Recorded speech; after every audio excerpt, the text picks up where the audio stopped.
Okay. Um, this is a dream I had February 20th, so only a few days ago, and I've called it The Dark Magic of a Broken Heart. Okay. On an upper floor of a skyscraper is a dentist's office. It's dark outside, and only two people are in the building. A doctor in a white coat is shuffling around the room, hunched over, tapping his hands together as he mumbles. He's preparing to perform a procedure, and his patient waits in silence. Upon closer inspection, it is clear this patient is not of the voluntary sort. It's a teenage girl. Her arms and legs are strapped to the dentist's chair.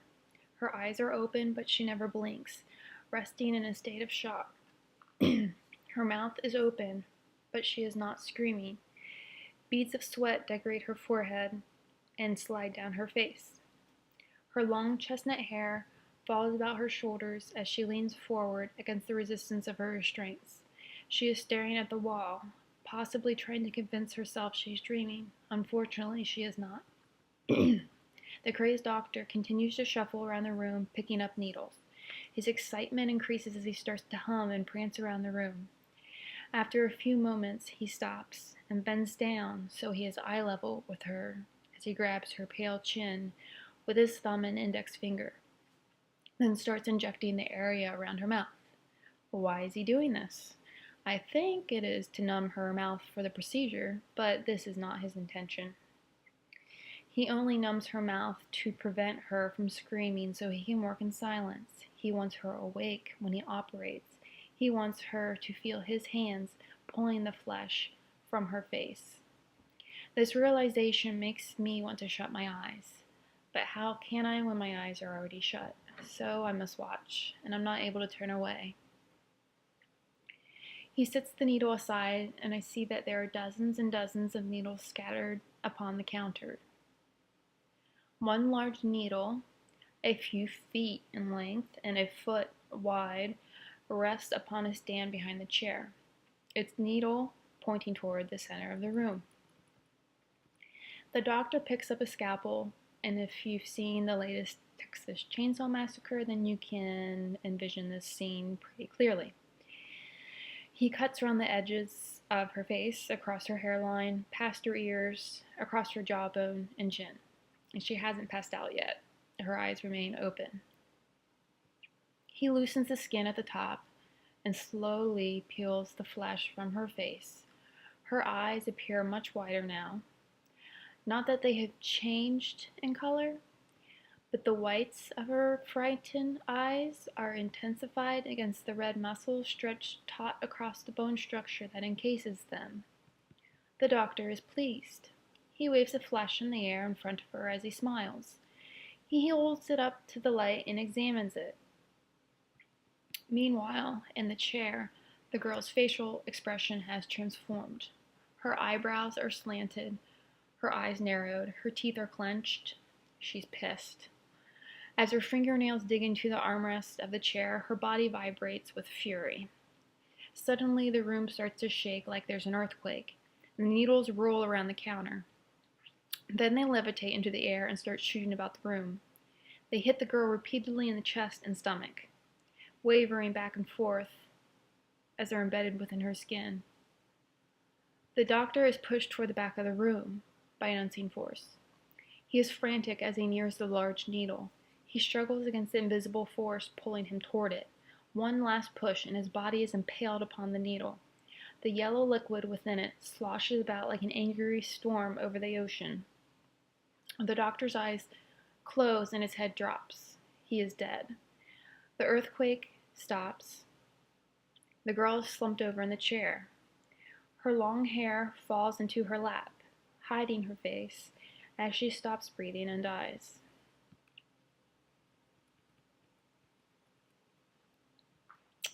The next scene takes place in a park.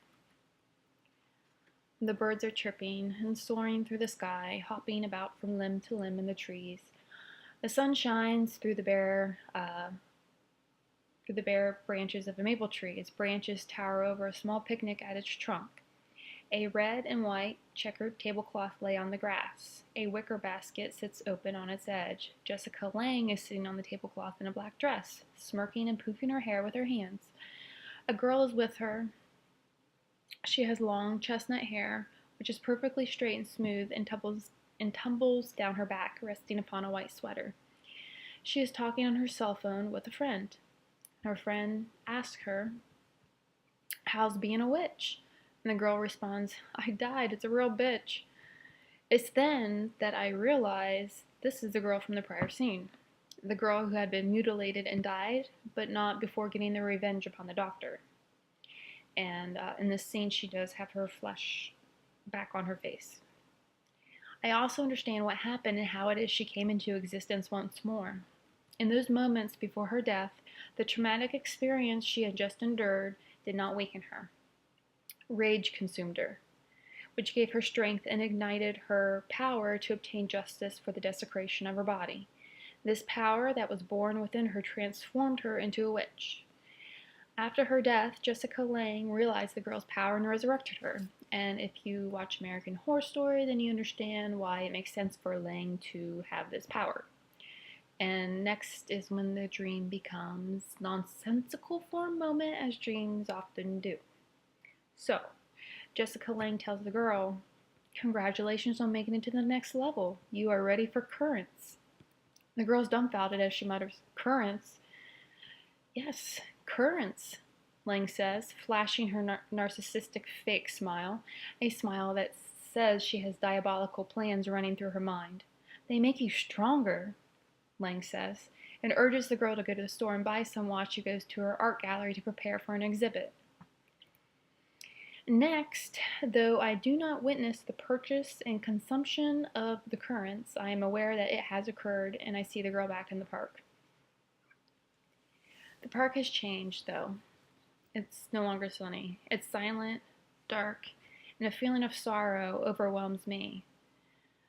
The girl walks with her head down on a path toward the lake. She starts to remember her past life and recalls her boyfriend. How could she have forgotten him? One thing she wasn't aware of up until this point is that when she died, the world continued on without her, leaving her soul in a moment that was frozen in time. When she was revived, the exact moment of her death is where her existence began again. So, she now exists in a time and space a few minutes behind the only man she has ever loved, and she realizes she will never see him again. The emotions that begin to intrude every crevice of her body bring storm clouds and rain above her, cloaking her in an eternal reminder that she really is dead after all. Her body and soul are trapped in a hell that is worse to her than death itself. She sits down on a bench as the pangs of regret crush her heart. The pressure pushes so hard, the sorrow filters out and rushes upward, filling her chest, preparing to slide down her cheeks in the form of tears. But it doesn't matter. The tears mean nothing. No matter how much she cries, it won't alleviate the pain. The emotional pain is worse than the physical kind. So much so, she'd relive her face being ripped off again and wouldn't even flinch. The wind lifts her long chestnut strands up, which remain in the air and float in slow motion with the rhythm of the calm before the storm. Everything is in slow motion now. Leaves tumble past her feet, and the body of water that stretches out into the distance behind her glistens with the sun's reflection, which isn't right, for the sun is no longer visible. The sun is hidden. It has been taken by the storm. The skies are gray, heavy with dark clouds, heavy with the witch's sorrow, a storm born from the dark magic of a broken heart. As the girl stares at the ground, kicking the dirt with her feet, I see an image appear on a swing set across the path in front of her. The image is only there for a second, then disappears. It's like static, appearing and disappearing in rapid succession, and the image is that of her boyfriend. She senses another presence and looks up, but she sees she's alone in the park. She can't see her boyfriend, but knows he is there, because she can feel him, and no matter how hard she strains her eyes and tries to focus, she can't see his image fading in and out as I can. The man she loves sits only 100 feet away, but he is farther than he has ever been, so far it is impossible to ever reach him again. And this is how the dream ends. The girl sitting on the bench, wishing she had remained dead. Because death, much better fate than having to live knowing her love would always be a few feet away, yet untouchable. He would never know she was still alive. So, and then one thing I left out because I felt it totally would interrupt the narrative of the dream I was conveying is that on the swing where the boyfriend sat, there was a sticker. There was a sticker of a squirrel holding a nut. And it was this sticker that the girl saw, which made her realize, though her boyfriend was there, he really wasn't. A squirrel sticker. Makes no sense, but that's what happened, and that's how dreams work. Sometimes there's just a bunch of shit strung together in a way that makes no logical sense. So, that's it.